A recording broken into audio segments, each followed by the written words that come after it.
बेखौनो जोङो दुलाराय बर' फरायसा आफादनिफ्राय जों दाख्लैबावै थांनाय 8 आगस्टआवबो जों रायलायनायावबो जों बुंदों गोबां माखासे फरायसालिफोराव भेकेन्ट पस्ट दङ बर' मिडियामाव जाखिनि दिनै जि होदों बियो थोजासे नङा आरोबाव गोबां नांबावगौ आरो बिनि गेजेराव फरायसालिया माखासेया हयथ' फैजोबाखै जों मिथिनायावबो दा बेखायनो जों बेखौ आरोबाव फिन सोलोंथाइ डिपार्टमेन्टखौ जों खावलायगोन बेखौ नायफिननानै आरोबाव थाबैनो जाहाथे बेखौ नायफिननानै मोजाङै नायबिजिरो जाहाथे फरायसालिफ्रा जाहाथे क्लियारै जाहाथे बेयाव जायो जोंनि बर' बिजोंनि होन बा एसामिसआनो होन बेयाव गावबा गाव जिखिनि भेकेन्ट थानांगौ बेखौ जाहाथे मोजां बिथांमोना खालामो आरो बेबायदि खुनु गोरोन्थि जुदि जाया आरो गोबां फरायसालिफ्राव दिनै फोरोंगिरि गैयै दंबावो आरो बैफोरावबो जाहाथे थिसनबावनो थाखाय थाबैनो सरकारा बिनि थाखाय राहाखौ लायो जों बेखौ दुलाराय बर' फरायसा आफादनिफ्राय जों जेब्लाबो खावलायगोन।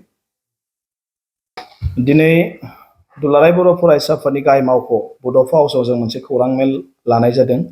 आंजोंनो दङ दुलाराय बर' फरायसा आफादनि लोगो हारिमु नेहाथारि बुद्धिराम बसुमतारी बिथां, मावख' नेहाथारि नितु बर' मानगोनां बिथां।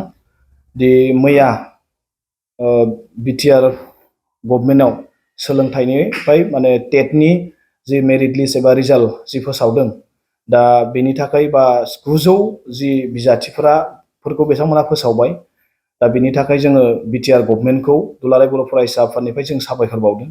नाथाय बेजों लोगोसे जोंनाव गोबां बिजाथिफोरनिफ्राय मोनसे अभियोग फैदों दि सोरनिबा नामा डाबल जानाय बा सोरनिबा एप्लिकेसन नाम्बारा गोरोबै आरो माखासे मार्क्सखौ लानानै गोबां बिजाथिफ्रा अभियोग खालामदों।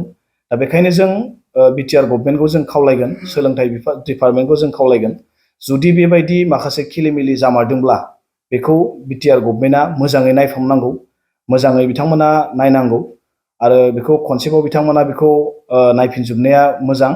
मानोना जों रावबो फरायसाफोरखौ बा रावबो बिजाथिफोरखौ जि जेनुइन मोननांगौ जाखिनि मेरिटआव फैनो गोनां बिजाथिफोर थालांनायखौ जों दुलाराय बर' फरायसाफोरा मालाबाबो जों लुगैया आरो बेबायदि मेरिटआव फैनो गोनां बिजाथिफोरनि थाखाय दुलाराय बर' फरायसा आफादा जों जेब्लाबो खामानि मावगोन। दा बेखायनो जोंनाव जेसेबांखिनि अभियोग फैदों दा बेखौ लानानै जोङो दिनै जोङो बुंबाय। दा बेजों लोगोसे गोबां माखासे अभियोगफोर दंबावो जों बेनि डाटाखौ जोङो बुथुमबाय थादों आरो बेखौ लानानै जोङो बावैसो समनि गेजेराव बिटिआरनि चिफ मानगोनां बिथांजों जोङो सावरायगोन आरो बेफोर माखासे जेंनाफोरखौ बोस्रांनांगौनि थाखाय राहा लामाखौ जों लागोन।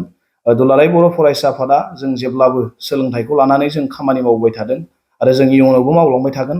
दा बेखायनो गोबां भेकेन्ट पस्ट दङ आरो गोबां फोरोंगिरि गैयै फरायसालिफोर दङ बेयाव जाहाथे थिसननाया जानांगौ होनना जों गोबां समनिफ्रायनो दाबि खालामबाय थादोंमोन। दा दिनै बियो मोनसे जानायनि लामायाव फैदों। अब्लाबो बे थिसनथाइ होनायावनो दा बेखायनो जों जाहाथे जोंनि सासेबो मेरिटआव गोग्लैनाय जेनुइन जि बिजाथिफोर बे रावबो थालाङा, दा बिथांमोना गासैबो मोनजोबनांगोन आरो बेबायदि जानांगौनि थाखाय दुलाराय बर' फरायसा आफादा जों जेब्लाबो खामानि मावगोन आरो जों जेब्लाबो साखाफारा दङ। दा बेखायनो आङो जायफोर जेनुइन जि मोननांगौ बिजाथिफोर दङ बिथांमोनखौ खावलायगोन। जों बिथांमोननि थाखाय जों जेब्लाबो दङ आरो बिथांमोननि थाखाय जों जेब्लाबो खामानि मावगोन।